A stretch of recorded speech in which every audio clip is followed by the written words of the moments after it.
What's up guys, BriarRabbit here, and this is Rogue Legacy. So I downloaded this game for the PS Vita and the PlayStation 4. I've also been playing it for a while on my Mac computer. And I thought you guys might be interested in checking this game out. So I decided to record a little bit of footage and show you what this game is all about, because it's a little bit deceiving as to how the game plays. So real quick, I happened to find enough gold in my last run and a new couple of items. So I'm going to go to the blacksmith here, and I think what I'm going to do is actually buy this armor. Let me see here. So I have $580, it's $525 to unlock, and $580 isn't too bad for where I'm at in the game, so actually earning that is pretty rare. So I'm going to go ahead and buy this while I have the money for it. I also got a new sword in my last playthrough, but I can't afford both, and I'm going to focus on the armor because lasting longer is key to this game, as you'll see. So I'll equip that, and that should get me going here. There's also a fortune teller here. You can actually buy, kind of buffs, like special abilities for your character. And this guy, if you happen to die in a castle that you like, then he can keep it for you. So this game automatically builds the castle every time you go in there, so it's different every time you go into the castle. And that guy will actually keep the last version of the castle after you die if you pay him to do so. Alright, so now you can see we only have $55. Every time I go into the castle, this guy's going to take all my money. And I'll head on in. So basically, this game plays a little bit like Ghosts and Goblins of days past. It actually plays really, really tight, but it's really, really hard. So as much as you can do to buff your character is really important. So as you'll see, this part doesn't look too difficult, but it is different every time you go in. And you see you have a map up on the right hand screen. If there's any chests in this room, it's going to show those, as well as any doorways. So a lot of the time, oh, I didn't see that was spikes. A lot of the time what I try and do is just get to where I want to go without messing around too much. There's some food, which is good. I want to try and hit that chandelier on my way past. I don't need that. Alright, let's see what's over here before we go down. Collecting gold is very important because that's going to allow you to power up your character, and collecting chests is also very important because that's where you're going to find new armor, new swords, new helmets, that kind of thing. So I'm just being careful of these guys. I don't want them to knock me into spikes. Alright, that went well. Alright, let's see what we got. Okay, so we got a ton of gold. That's great. That'll serve me well. Hopefully I get enough gold during this playthrough. So what happens is, since the guy takes all your gold when you enter the castle, you have to spend as much gold as possible. Oh, this is the first time I've seen these guys. Okay. Oh, that's going badly. That's going bad. Oh, jeez. You know what I want to do is take this guy out from the edge.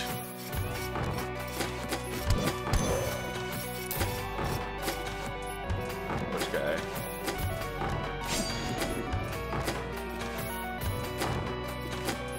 Oh.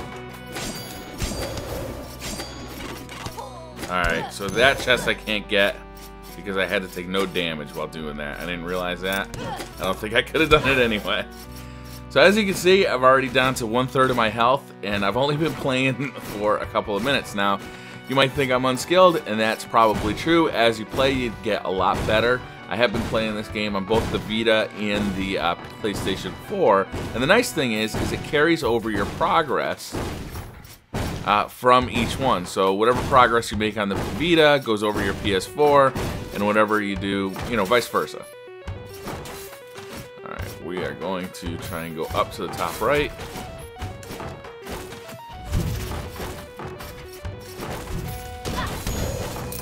Oh, I didn't think that hit me.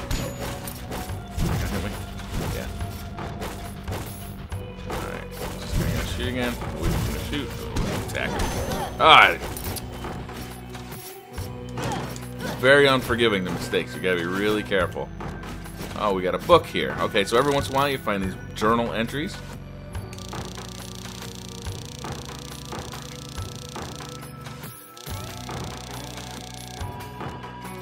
So he's referring to the fact that once you're in the castle, you can't get out.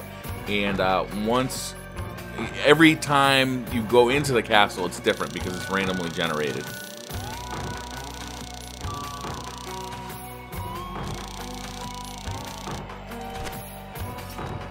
Alright. It looks like there's a big question mark above me, so we're going to investigate that. Whoa. Whoa! Oh. I don't know why I jumped there. That was pretty... Oh! Those eyeball things used to take about 3 hits for me, so I've already upgraded to the point where they're a 1 hit. Alright. Alright, so that's a boss up there. But the nice thing is that they're usually surrounded by a lot of cool stuff. Lots of gold. So the nice thing is we got a $780 run here. So even if we die, we're going to have plenty of money to spend. Oh, I'm going to definitely go over and get that chest. Sometimes you got to be careful of these paintings. They'll fly off the wall, and they actually do quite a bit of damage. If they surprise you, they can take you right out. Oh, yeah. This is a good run, 1120. That's a good run. And you'll definitely see me die.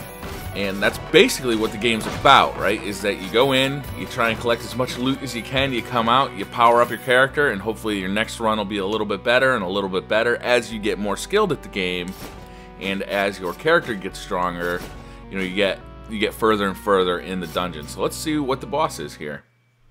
Oh, I fought this boss before, I've never beat him. He's pretty difficult, especially when you don't have any health. Oh.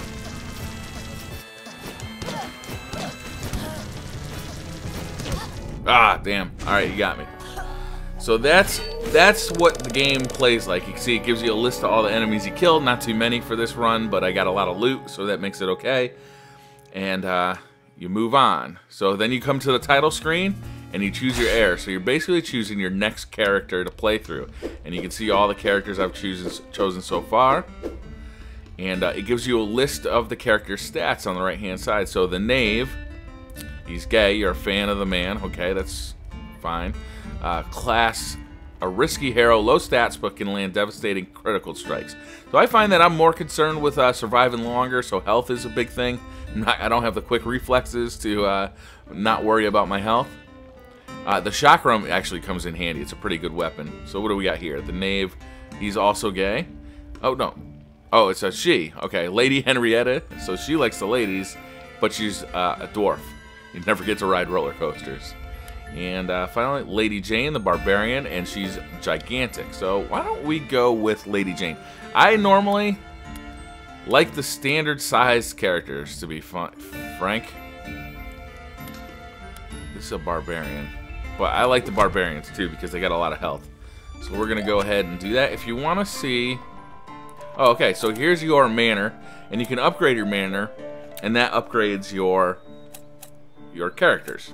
So if I want more health, I just click this guy. It's 550 gold right now. It goes up a little bit per level.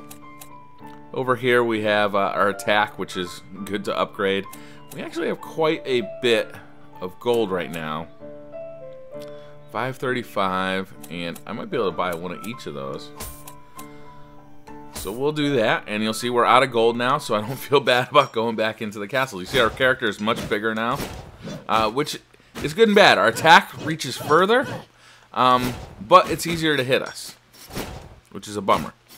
Alright, so he's going to steal the last of my gold. I have heard there is a way to make it reduce how much gold he steals. Alright, so now, as you can see, it's different.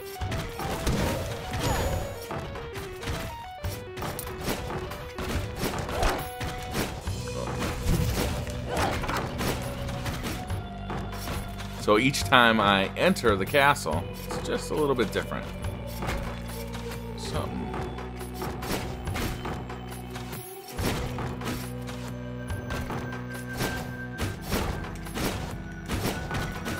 Ah, I was hoping I could jump over that.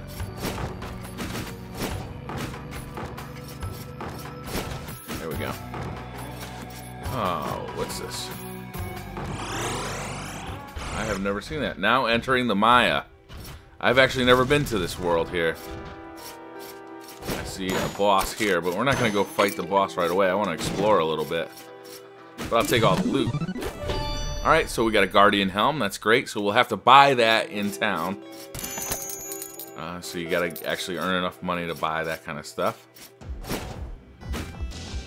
Alright, let's go explore a little bit, though. I'm curious. So I see that guy's red. I want to see what's over here before I keep going.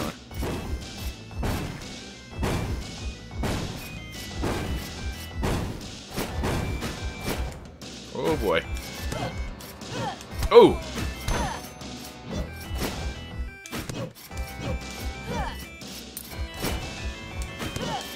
Wow, this guy's taking a lot of hits. I don't know if I'm ready to be up here. Ooh, lots of gold though. So it does, after your character dies, it gives you some tips.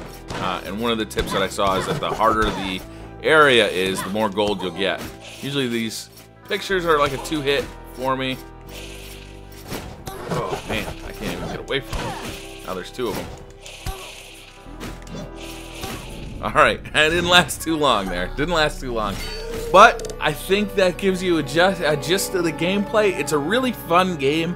I especially like it on my PS Vita because it's kind of one of those games you can just pick up and play for 5 minutes, 10 minutes, you know, basically one life, move along, you know, you get to buy some stuff and then you can either put it down or you play another round. I find that it's actually hard to put down, so if I'm playing in bed at night, I might play for an hour where I meant to play for 10 minutes or play for 2 hours when I meant to play for 1 hour because the draw of just playing one more life is very strong in this game. It's quite a bit of fun. So hopefully you guys like it. Definitely leave a comment down in the comments below if you have ever played it and if you enjoyed it. And that's going to do it for this video. Thanks for watching, and I'll see you guys next time. Bye.